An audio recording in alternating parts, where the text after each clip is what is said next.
Hello दोस्तों, part 24 सुनाने जा रहा हूँ। दोस्त, मैं एक ऐसा दुनिया बनाने जा रहा हूँ जहाँ दुखों का कोई जगह ही नहीं, वहाँ सिर्फ सुख ही सुख होगा। दोस्त, आप लोगों ने सांसारिक दुख, दर्द, मजबूरी देखा होगा या फिर झेला होगा, या बहुत से लोग अभी भी झेल रहे हैं।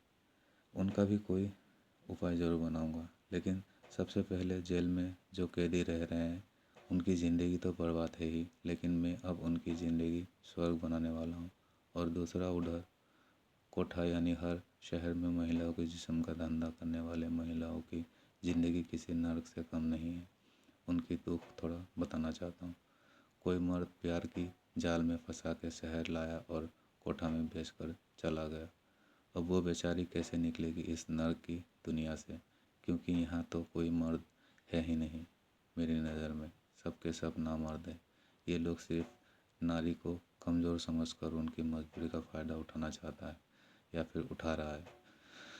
दोस्त, नारी जाति के संग संभोग के समय कमर चलाने से कोई मर्द नहीं बन जाता है। दोस्त, मर्द बनने के लिए उनके दुख, दर्द, मजबूरी को समझना ज़रूरी होता है, क्योंकि हम मर्द जाति ही उनके रक्षक, लेकिन आज हम उन्हें रक्षक बन के नहीं बल्कि राक्षस बन के उनको लूट रहे हैं। दोस्त, सरकार, पुलिस, सबकी मैं इंतज़ार कर कर के थक चुका हूँ। ये बड़े बड़े किताब पढ़ने वाले नारी जाति का उद्धार करेगा, लेकिन सच तो ये है, ये अपने माँ बहन बहू बेटियों का ही उद्धार नहीं कर पा रहे हैं, तो दूसरों की क्या उद्धार करेगा। दुनिया भर की बंदूकधारियों को उनके पीछे पीछे लगा देंगे, कोई उनके माँ बहन बेटियों को मार ना डाले, उनका कोई अपमान ना करे। लेकिन यहाँ सवाल ये उठता है, तुम लोग पढ़ाई लिखाई करके, बड़ा नौकरी करके, पावर पैसा कमा के अपने माँ बहन बहू बेटियों की हिफाजत के लिए बॉडीगार्ड लगा देते हो, लेकिन बाकी आम लोगों की माँ बहन बहू बेटियों का हिफाजत कौन करेगा। उनके पास ना कोई बंदूकधारी है और ना ही कोई बॉडीगार्ड, जिसके कारण हर रोज़ उनके साथ हादसा होता है और आप लोग न्यूज़ में देख के या फिर अखबार में पढ़ के कलयुग कलयुग कह के दिल को तसल्ली दे लेते हो। दोस्त, आज कल ज़्यादा लड़का लड़की पढ़ाई लिखाई पूरा करके सड़कों पर भटकते हुए पाया गया है। ज़्यादा कोई भूखे पेट के वास्ते, तो कोई बच्चों की पेट के वास्ते, या फिर कोई नारी नौकरी काम के वास्ते, क्योंकि सरकार सबको सरकारी नौकरी नहीं दे पा रहे हैं। वो किस किस को नौकरी देगा, क्योंकि हर साल बच्चा पढ़ाई पूरा करके उन्हें अब चाहिए सरकारी नौकरी, लेकिन हर रोज़ सरकारी नौकरी करने वाले लोग रिटायर्ड हो रहना होता है। मेरी कहने का मतलब, कोई कहीं जगह खाली होगा तभी तो अब लोगों को भर्ती करवाएगा, लेकिन यहाँ पहले से ही भरा हुआ है, इसलिए ये लोग प्राइवेट नौकरी करने के लिए मजबूर होता है। और आप लोगों को तो मालूम ही होना चाहिए, प्राइवेट नौकरी का जो मालिक होता है वो अपनी मनमानी करता है, क्योंकि उसका काम है, इसीलिए वो अपना दिमाग लगाता है। दोस्त, भारत की संविधान लागू होने से पहले यहाँ ना कोई दुकान था और ना ही कोई प्राइवेट स्कूल, या ना ही कोई बड़े बड़े फैक्ट्री था, और ना ही कोई बैंक था, और ना ही कोई अस्पताल था। दोस्त, चारों तरफ खेती और अनपढ़ लोग था। लेकिन सवाल ये उठता है, आज कल पढ़ लिख के लोगों ने क्या उखाड़ा है। दोस्त, जिसको मिला वो खुशी से अपने परिवार के साथ इज्जत की ज़िंदगी जी रहा है, और जिन्हें वो सारे सुविधा नहीं मिला, उनके बच्चे मारे मारे दर दर भटक रहा है। कोई अपने किस्मत को दोष देता है तो कोई अपने कर्मों को। अब दोस्त, कौन करेगा इनका उद्धार। दोस्त, अब आप लोगों को टेंशन लेने की ज़रूरत नहीं है, क्योंकि आप सभी लोगों की उद्धार करेगा मेरी ये सोच विज्ञान किताब। दोस्त, कभी मैं ये भी सोचता हूँ, इंसान की मजबूरी, दुख, दर्द भी होना ज़रूरी है, क्योंकि मजबूरी, दुख, दर्द या भूखमरी नहीं होगा तो कोई काम ही नहीं करेगा। जैसे कि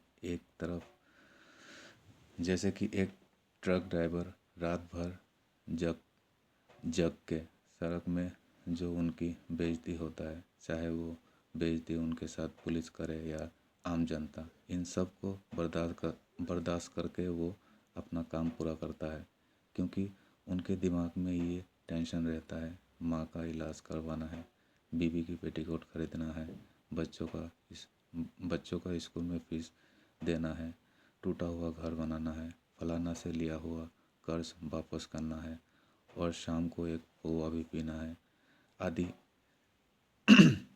दोस्त, अगर मैं इन सारी चीज़ों का उपाय कर दूं तो कोई भी काम ही नहीं करेगा, और अगर वो रात रात भर जग के एक राज्य से दूसरे राज्य में अनाज, फल, सब्जी, दूध आदि पहुंचाता है, तभी दूसरे राज्य के लोग उसे खरीद के अपने बच्चों का पेट पाल रहे हैं।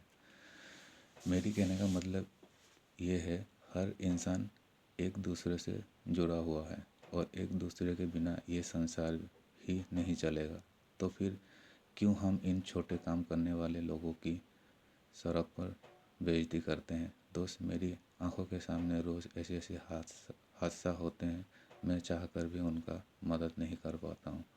मुझे दोस्त बहुत अफसोस होता है। दोस्त, हमारे देश की कानून व्यवस्था ही उल्टा हो रखा है, जिसके कारण एक गरीब अपराध करता है तो ज़िंदगी भर जेल में सड़ता है, लेकिन एक अमीर पैसे वाला अपराध करता है, लेकिन कुछ दिन बाद जमानत लेकर बाहर मौज करता है। वो कैदी दोबारा खुद अपराध तो नहीं करता है, लेकिन अपराध करवाता है। दोस्त, मैंने सड़क पर अक्सर देखता हूँ, बड़े काम करने वाले छोटे काम करने वाले की सारे आम बेइज्जती करता है, उनको मारता है, गाली देता है। सबसे बड़ी बात तो ये है दोस्त, मेरी आंखों देखी हुई हादसा है। एक कार वाले ने एक ऑटो वाले को, उनकी बीवी और उनके छोटे छोटे बच्चों के सामने ऑटो वाले को बहुत मारा। ऑटो वाले की बीवी उस कार वाले की पैर तक छुए, पर उस कार वाले को थोड़ा सा भी रहम नहीं आया। मान लिया ऑटो वाले से गलती हुआ, लेकिन सवाल ये उठता है, क्या कार वाला खुद को परफेक्ट समझते हैं? क्या वो ये कह सकता है कि उनसे कभी गलती नहीं होगा? दोस्त, उनके सोच के हिसाब से जब भी ये कार वाला गलती करता है और कोई उनके भी बीवी बच्चों के सामने उनकी बेरहमी से पिटाई कर दे, तो उनको कैसा महसूस होगा? दोस्त, ऐसे लोगों के साथ ऐसा ही होता है, क्योंकि लोग कहते हैं ना, जैसे करनी वैसे ही भरनी। दोस्त, जितना भी अपना काम करने वाले लोगों को मैंने देखा है जल्दी पैसा कमाने के लिए अपराध करते हुए, दोस्त, उन लोगों का अपराध भी मैं आज गिनती करवाऊँगा। दोस्त, मॉडर्न बाबा की सोच यहीं पर ख़त्म होता है, अब पैंट शर्ट बाबा का सोच शुरू होता है। Part 24 complete, part 25 next part में पैंट शर्ट बाबा बात करेंगे। Thank you.